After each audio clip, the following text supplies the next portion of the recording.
Em nome do Pai, do Filho e do Espírito Santo também. Avenida Religiosa, caríssimos fiéis, podemos assentar um momento. São Paulo, na sua epístola aos Filipenses, nos fala do amor, nos fala da caridade, nos fala de buscarmos a perfeição.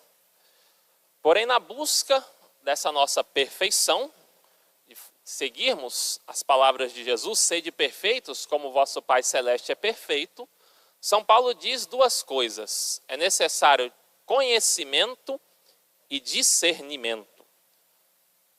Todo aquele que provocou algum cisma na igreja ou gerou algum problema, alguma falsa doutrina, muitas vezes acreditava que aquilo era o correto, que estava seguindo a verdade, de que poderia talvez revolucionar a igreja, viu algo bom, mas julgou sem conhecimento e sem discernimento.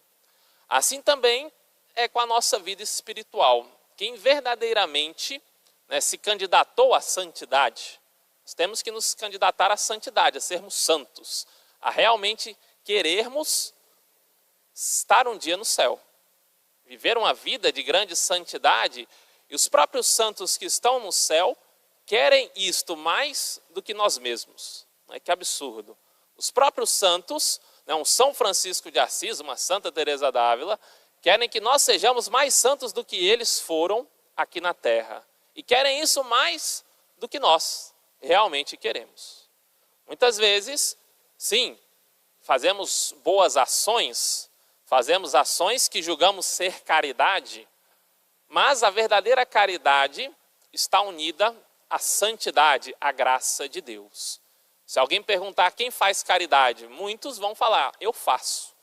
Quem é caridoso? Talvez nem todos vão ter essa coragem de afirmar, eu sou caridoso, porque vão ter um medo de caírem no pecado da soberba.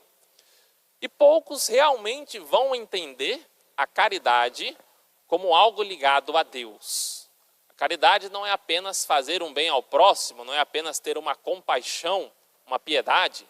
Sim, devemos ajudar o próximo, devemos fazer um bem para o outro que sofre, mas a verdadeira caridade está ligada com Deus.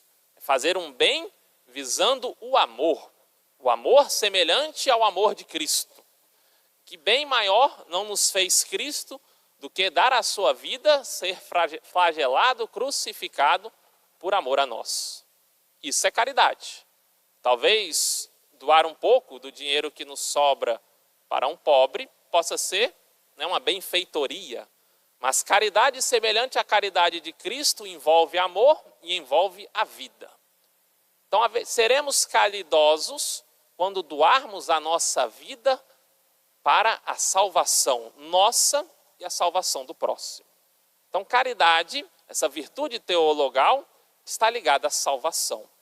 Não é uma mera ajuda, mas uma busca do amor divino. Se pegarmos dois exemplos de pessoas verdadeiramente caridosas, talvez ficaremos constrangidos. Um deles é Madre Teresa de Calcutá. Certa vez, um homem, estando todo fétido e com inúmeras doenças, teve a graça de ser ajudado ali na lavagem das suas feridas por Madre Teresa de Calcutá, pela Santa Madre Teresa de Calcutá. E uma equipe de jornalistas que via aquilo, ficou atônita com aquela ação que estava sendo feita. E uma jornalista ousou dizer, disse a Santa Madre Teresa, nem por um milhão de reais eu faria isso que a senhora faz. Ela disse, eu também, por R$1 milhão, não realizaria isto. Porque ela fazia isto por amor a Deus, por algo muito mais sublime. Não visando a fama, não visando algo passageiro, mas doando a sua vida verdadeiramente, se aniquilando como Cristo se aniquilou por nós. Aí está a verdadeira caridade. Um outro exemplo, São José de Anchieta, percorreu todo o Brasil, buscando converter os índios e trazer melhorias para suas vidas, de norte a sul, a pé, enfrentando doenças, enfrentando tribulações, quase foi morto, foi preso, só não foi martirizado, porque os índios, ao verem a sua piedade, ao verem a sua santidade, notaram algo de diferente. Foram tocados pela graça de Deus. E ali, então, perto do perigo de morte, foi solto e pôde continuar toda a sua evangelização. Então, doou a sua vida, sendo que ninguém via. Não era uma ação que muitos estavam notando. Talvez não fosse elogiado, talvez fosse criticado, mas rodou, a pé durante todo o Brasil por amor a Deus, buscando essa caridade. E estando enfermo, gravemente enfermo, perto já da sua morte, eis que um último índio aparece, ele pede um remédio, porque também estava doente. E São José de Anchieta levanta, prepara o remédio, entrega ao índio e cai desfalecido. A última ação, a entrega da sua vida, não por amor ao próximo, não por uma fama, mas por amor a Deus. Então o amor de Cristo deve servir para nós como exemplo. O amor de cruz, amor de sacrifício. Estamos participando do santo sacrifício da missa. A atualização é o trazer presente o sacrifício de Cristo que vem como comunhão para nós. Então comungar deve ser para nós uma lembrança do sacrifício que Deus realizou por cada um de nós. São João da Cruz nos diz o seguinte: toda a vida do homem é um caminho de regresso a Deus. Então precisamos doar a nossa vida, devolvê-la a Deus. Ele é o nosso Criador, mas pelo pecado nós fugimos de Deus. Precisamos regressar, retornar, nos convertermos. Veio Deus e para Deus deve voltar. E quando mais totalmente se voltar para Ele, a ponto de chegar à íntima união com Deus, ou seja, na caridade, no sacrifício, na semelhança com Cristo na cruz, tanto mais terá alcançado o fim pelo qual foi criado. Então temos a nossa vida para devolvê-la para Deus. Estamos aqui para fazer um sacrifício de nós mesmos.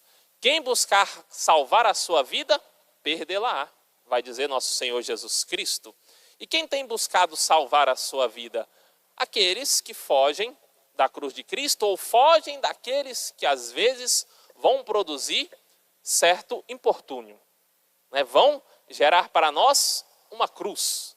Serão para nós motivo de sacrifício. Essa pessoa, que muitas vezes vai aparecer nas nossas vidas, é aquele pelo qual eu vou alcançar a santidade. Deus muitas vezes vai colocar pessoas que estão precisando conhecer a Deus perto de nós. E será pesado conviver talvez com essas pessoas, mas esse é o sacrifício que vai nos redimir, que vai nos transformar. Não haverá caridade uma pessoa que, buscando a sua salvação, a sua vida espiritual, não tem um olhar para com o próximo. Busca viver uma vida totalmente isolada e individual, sem preocupação alguma com aqueles que estão ao seu redor. Por isso São Paulo fala dessa caridade. E para viver a caridade perfeita, para progredirmos, quem já busca uma vida de santidade, se candidatou para ser um santo, mas às vezes se encontra estacionado, parado na vida espiritual, vai precisar, enfim, dessas duas coisas. O conhecimento e o discernimento, como havia dito. Conhecimento. Conhecer os santos que tiveram uma vida semelhante à nossa. Quantas mães de família que hoje são santas estão nos altares? Quantos pais de família que são santos estão nos altares? Se eles conseguiram, também nós podemos. Também nós conseguiremos, mas é necessário essa busca por esse conhecimento. O que eles fizeram? Qual o segredo? Como eu posso estar amando mais e melhor nosso Senhor Jesus Cristo? E depois o discernimento. Vendo uma obra boa que eu sinto o chamado, rezar. Ver se realmente essa é a vontade de Deus. E sobretudo me questionar. Qual é a vontade de Deus na minha vida? Porque muitas vezes as pessoas se esquecem disso. Tem uma vida tranquila, calma, sossegada. E não se questionam. Para que Deus me chama?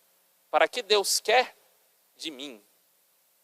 Assim, São João da Cruz vai terminar dizendo que a santidade vai consistir na perfeita união de amor com Deus. não de uma união puramente substancial, né? Deus sempre vai estar unido a nós, Deus sustenta a nossa existência, sustenta a nossa vida. Quando Deus quer, ou quando chega, né, o nosso momento que Deus sabe, nós morremos. Então Deus está sempre unido a nós, mas uma união sobrenatural, uma união na vida de oração, na vida espiritual. Então é necessário sairmos do nosso conforto para esse encontro com Deus. Ao olharmos o Evangelho, nosso Senhor Jesus Cristo é colocado numa cilada. Os seguidores de Herodes se juntam com os fariseus. Interessante que o mal se junta para tentar derrubar a Cristo. Assim foi nesse momento do Evangelho, assim será durante todos os séculos. O mal sempre vai combater a igreja. E a igreja sempre vai buscar propagar a fé de nosso Senhor Jesus Cristo, que é o amor, que é a verdadeira caridade. Pois bem, os fariseus e os seguidores de Herodes perguntam ao nosso Senhor se é lícito dar ou não tributo a César. O objetivo era ou fazer com que nosso Senhor fosse desacreditado pelos judeus, de modo que nosso Senhor ficasse a favor dos romanos, então os judeus não o seguiriam, ou nosso Senhor fosse tomado como um revolucionário, dizendo que não se deve dar tributo algum, porque todo governo é algo ruim, é algo mau. E assim nosso Senhor seria tido como um revolucionário, né, como alguém que veio trazer uma solução política para o mundo. Nosso Senhor não veio trazer uma solução política, mas uma solução espiritual. Se todos os homens buscarem a verdade e a santidade, através do conhecimento e discernimento, conhecimento dado pela igreja, a igreja sempre vai guiar a sociedade, sempre vai ser luz dos povos. A igreja tem sua doutrina social que explica como as sociedades devem ser guiadas para viver a caridade. A caridade é a lei suprema de nosso Senhor Jesus Cristo. Porém, quanto mais um Estado, um governante, se afastar de Cristo e da lei de Deus, pior será este Estado. E não importa a forma de governo. Se for uma monarquia, vai se tornar ditadura. Se for uma democracia, vai padecer corrupção. Não importa o modo como os homens queiram governar. Se faltar Cristo, vai faltar tudo. Vai faltar o mais importante, vai faltar a caridade, a fé e a esperança. E nós temos um mal dentro de nós. Então, quanto mais o mundo se afastar de Cristo, pior serão os países, pior serão as leis, pior será o Estado. Ao mesmo tempo, não podemos cair no erro de buscar apenas um bem terreno e esquecer da vida espiritual. Muitos associam a missão da igreja ou de um conservadorismo, né, daquilo que seria a doutrina de nosso Senhor, como um bem-estar terreno e próspero. A prosperidade, sim, é querida, desde que respeite a lei de Deus. Quantos países na Europa vão sim ter um IDH maravilhoso, vão ter um PIB excepcional, mas não respeitam em ponto algum a lei de Deus. Tudo o que é contrário à fé é aprovado.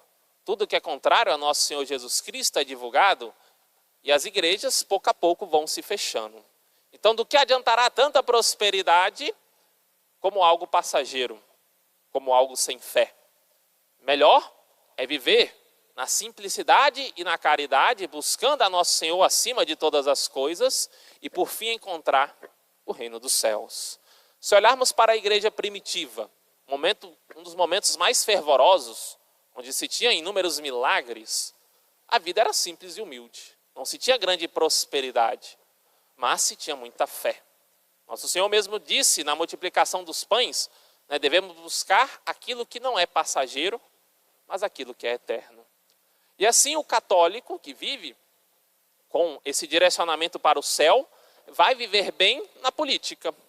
Nosso Senhor disse, dai a César o que é de César e a Deus o que é de Deus. Uma vez que foi dado aquilo que é de Deus, uma vez que eu vivo a minha vida espiritual, eu tenho que ser um bom exemplo na sociedade. Quantos não se converteram pelos bons exemplos dos cristãos? Quantos não viram, através do exemplo de santidade, um testemunho fiel do amor de Cristo. A própria Madre Teresa, quando esteve fundando sua casa na Índia, pôde, através do serviço da caridade, converter a muitos. O próprio Estado não sabia o que fazer, né, diante de tamanha caridade. Ela fazia aquele que o próprio Estado e que os próprios daquele país não tinham a coragem de fazer. Então a caridade de Cristo nos constrange, a caridade de Cristo deve nos levar a sairmos de nós mesmos e buscarmos uma vida autenticamente espiritual, com conhecimento e discernimento. Louvado seja nosso Senhor Jesus Cristo. Para sempre seja louvado. Em nome do Pai, do Filho e do Espírito Santo. Amém.